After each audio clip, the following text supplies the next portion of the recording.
Ô, Júlio, você está contando uma história de muita, sabe, de muita persistência, sabe, motivação, de luta, de garra na busca dos seus sonhos, né? Isso é muito importante, né?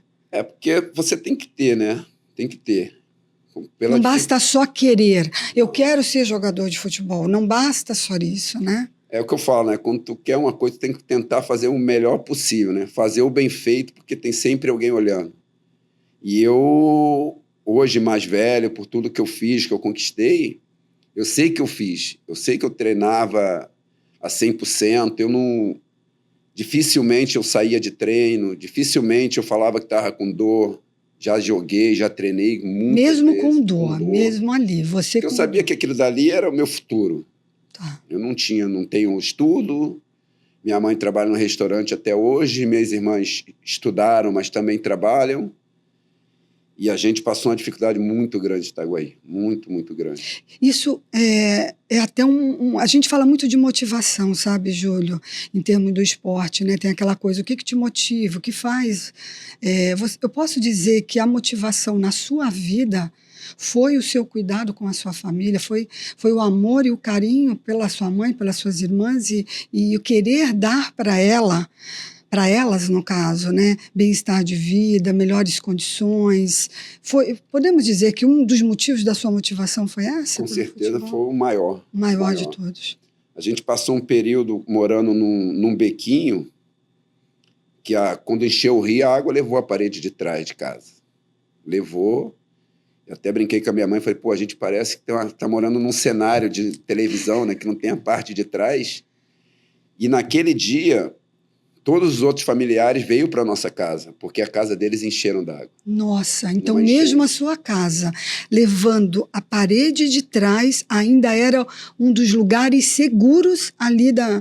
Que estava praticamente toda a nossa família ali. Toda a sua família. Saiu a parede de trás do quarto da minha mãe, a parede da sala estava trincando. Como meus tios não foram profissionais, mas agora foram pedreiros, eles fizeram uma gambiarra lá e seguraram a casa. Mas assim, a casa estava completamente cheia. Meus primos, meus tios, minhas tias, a casa foi um abrigo ali para todo mundo.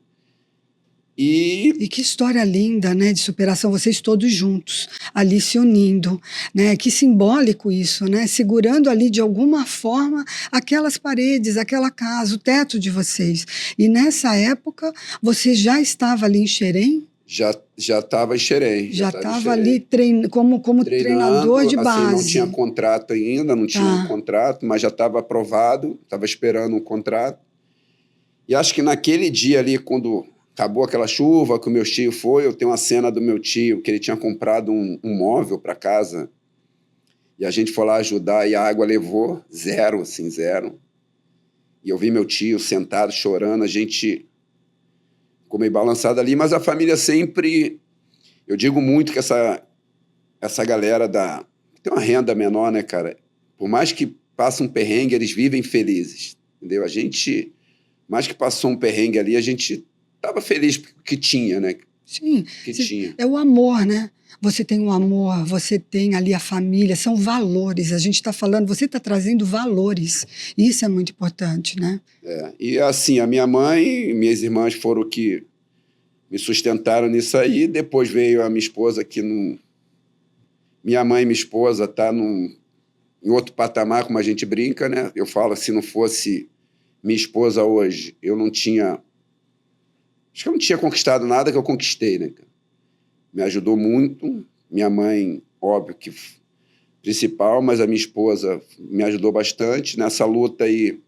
Carol sempre esteve do seu lado, né? Carol, esposa do Júlio, maravilhosa. A gente vai contar um pouquinho da história dela. Já convidei a Carol para vir aqui também. Vamos ver se ela vai ter. Traz sim, que ela tem umas histórias incríveis. Muita história. Mas, Júlio, olha só, aí você se tornou um atleta profissional. Você tinha o quê? 18 anos nessa época? Então, quando você foi pro profissional do Fluminense? 18, aí eu fiz o meu contrato com o Fluminense, primeiro contrato, R$500. Quando eu cheguei em casa, parecia que a gente estava milionário. E eu exatamente fazia isso. Eu recebia meus R$500, eu dava 250 para minha mãe, ficava com 250. Eu ficava com 200 para mim, 50 era da passagem. Isso era sagrado sempre. Quando a gente recebia, claro, naquela época também era difícil.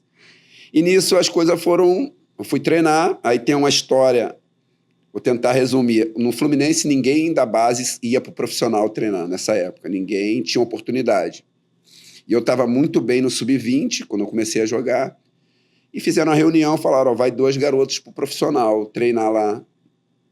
E eu falei, pô, tava na esperança, né? Tava bem no campeonato, e reuniram a gente no refeitório, aí começaram a falar lá, deram o discurso e apontaram para mim e para outro amigo meu que a gente ia treinar no profissional. Isso foi um período muito curto. Cheguei no Fluminense, comecei a treinar bem, comecei a jogar e quando deu 2 meses eu já estava treinando profissional. Então as coisas começaram a acelerar. Aí você já não treinava mais em Xerém? Aí você já não, treinava... eu treinava no profissional, dormia em Xerém, porque aí eu comecei a dormir em Xerém. Eu morei em Xerém 2 anos e meio. Tá. Na base. E fui pro profissional, cheguei lá, um jogo treino. Eu achei assim, pô, a gente vai entrar, falar com o meu amigo, a gente não vai nem jogar, vai ficar aqui. Quem que era o técnico na época? Parreira. Não, Parreira. Parreira. Tá. E, de repente, o Parreira chega ao meu lado e fala, tu vai começar jogando. Eu falei, tá bom, era um jogo contra o América. E a gente ganha o jogo de 1-0, eu faço gol. Nisso eu tomo uma pancada muito forte na minha perna e eu caio lá, o Jerônimo, lendário massagista do Fluminense, me pega nas costas e me leva pro chão assim, eu chorando de dor, com a perna sangrando. O Parreira passa do meu lado, falou, Júlio, se tu melhorar, tu volta amanhã. Agora eu vou melhorar. Peguei, fui para Xerém, jantei, dormi com gelo na perna. Essa história eu conto para todo mundo. Dormi com gelo na perna, molhou a cama. Eu levantei mancando, eu falei, cara, eu vou para Laranjeiras. Peguei um ônibus, Laranjeiras. Cheguei lá, falei, doutor, passa alguma coisa na minha perna, esquenta a minha perna que eu preciso treinar. E foi um coletivo, o titular contra o reserva. E a gente ganha o titular de 2-1 e eu faço os 2 gols. Aí o Parreira olhou para mim e falou, agora tu vai ficar aqui direto. Eu falei, pô, agora eu... Como que foi? Me conta o sentimento, Júlio. Eu vi... Vendo o seu sonho se realizando nesse momento, daquele garoto que tinha aquele talento nato e que sonhou e passou por tanta coisa. Ver ali o professor Parreira falando, agora você está com a gente. Tu fica por dentro aquela mistura de sentimento, né? Tu dá vontade até de sair pulando na frente dele ali. Mas eu falei, não, eu vou... Mas eu vim na van, voltando para Xerém, assim, eufórico. E eu tinha um telefone celular e eu ligava para um bar em Itaguaí, pro bar dar notícia para minha mãe que a gente não tinha telefone. Aí minha mãe ia no bar, eu ligava pro bar e minha mãe atendia, eu falava com ela. E nisso aí as coisas começaram a acelerar. Eu fui para Caxias do Sul com um profissional, no banco, no jogo da Copa do Brasil, e a gente perde de 6-0. Eu falei, caramba. E nesse dia, tinha um bicho de R$ 1.500. Eu falei, cara, se eu ganhar esse bicho, eu vou estar milionário.